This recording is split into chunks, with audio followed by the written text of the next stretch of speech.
தமிழ்நாட்டில் உள்ள 21 கோவில்களில் இருந்து 1000 கிலோ தங்கத்தை உருக்கி தங்க கட்டிகளாக மாற்றப்பட்டுள்ளது என்று அறநிலையத்துறை அமைச்சர் சேகர் பாபு தெரிவித்துள்ளார்.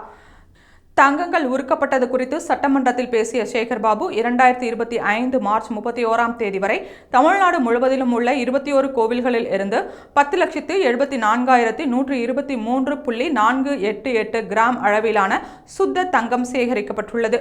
திருச்சி மாவட்டத்தில் உள்ள சமயபுரம் கோவில்களில் இருந்து மட்டும் அதிகபட்சமாக 424.26 கிலோ தங்கம் வழங்கப்பட்டுள்ளது.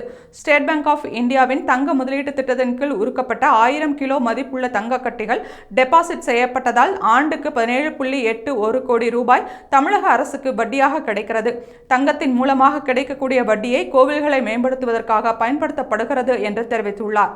மேலும் தங்கத்தை அடுத்து கோவில்களில் உள்ள பயன்படுத்தப்படாத மற்றும் பயன்படுத்த முடியாத வெள்ளி பொருட்களை உருக்கும் பணி தொடங்கிவிட்டது என்றும், உருக்கப்பட்ட வெள்ளி அரசாங்கத்தால் அங்கீகரிக்கப்பட்ட தனியார் நிறுவனங்களால் தூய வெள்ளி கட்டிகளாக மாற்றப்படும் என்றும் சேகர் பாபு கூறினார்.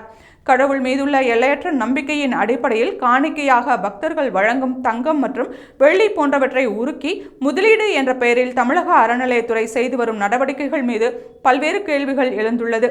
பக்தர்கள் கடும் அதிருப்திக்கு உள்ளாகியுள்ளனர்.